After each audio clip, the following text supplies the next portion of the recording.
The Warriors won the 2022 NBA championship, and now a lot of people are asking what this means.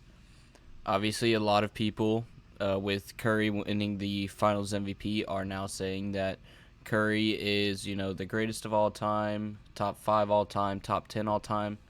I gotta admit to you guys, I think that Curry is top 10. I don't put him in my top 5.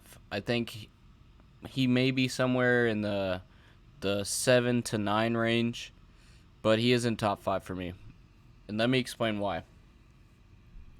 Curry is not the best point guard of all time.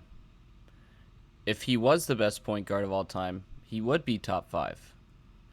But some of you may already know where I'm going with this. Magic Johnson, to me, is still the best point guard of all time. And Magic Johnson is in my top 5. Therefore, if Curry was better than Magic Johnson, he would be in the top 5, and he is not. And Google Chrome has been using a lot of memory for me lately, so we're probably going to see a bit of lag here on the stream. But let me pull it up real quick for you guys. Alright, so right off the bat, we can go into championships. I know championships isn't what makes a player better, but just right off the bat, Magic Johnson has more rings. Alright. But if we go through literally every other award or every other stat, Magic Johnson beats Curry at everything. Assists per game, rebounds per game, steals per game, blocks per game, total rebounds, total assists. As we can see, the only thing that Steph Curry beats Magic in is points and shot percentage. And that's why I will go to say that Steph Curry is one of the greatest shooters of all time, at least that I have seen. I mean, he revolutionized the game, and he made it a more offensive game, which I talk about basically every episode, and I'll actually get into later this episode again. But being a point guard is more than just shooting and scoring points, obviously.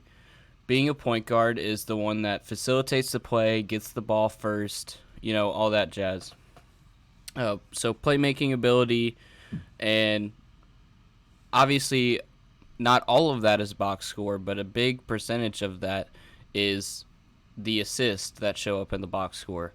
And Magic Johnson was just can't even be compared, indescribable in his ability to make passes, to play make, to get those assists.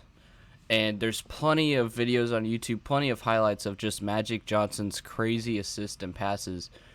And to me, Magic Johnson will still be the greatest point guard of all time. Winning Finals MVP in his rookie season, doing all these things that have never been done before and probably never will be done again.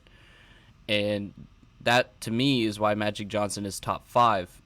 And therefore, if Curry is top 7, Magic is top 5. To me, Magic is still that best point guard, and Curry is not top 5 for me, but he is top 10. And he's also not the best point guard for me. And this goes into a lot of recency bias as well, which is what I wanted to bring up. So recency bias has a lot to do with this. Curry just won the championship, and so everybody's going on to say that, Curry is one of the best of all time. He's top 3, top 5, whatever, putting him crazy high up here.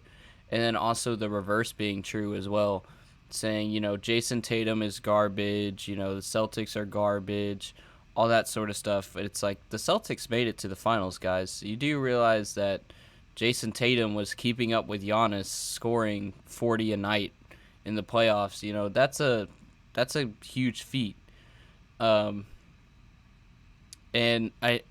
it's just recency bias is crazy, the way we instantly, based on the most recent game or most recent achievement, either boost a person way up high or way down low.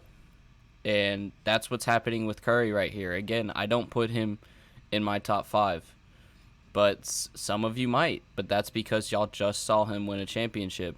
But a lot of people forget about some of those older players like Magic Johnson, Larry Bird, Wilt Chamberlain, Bill Russell.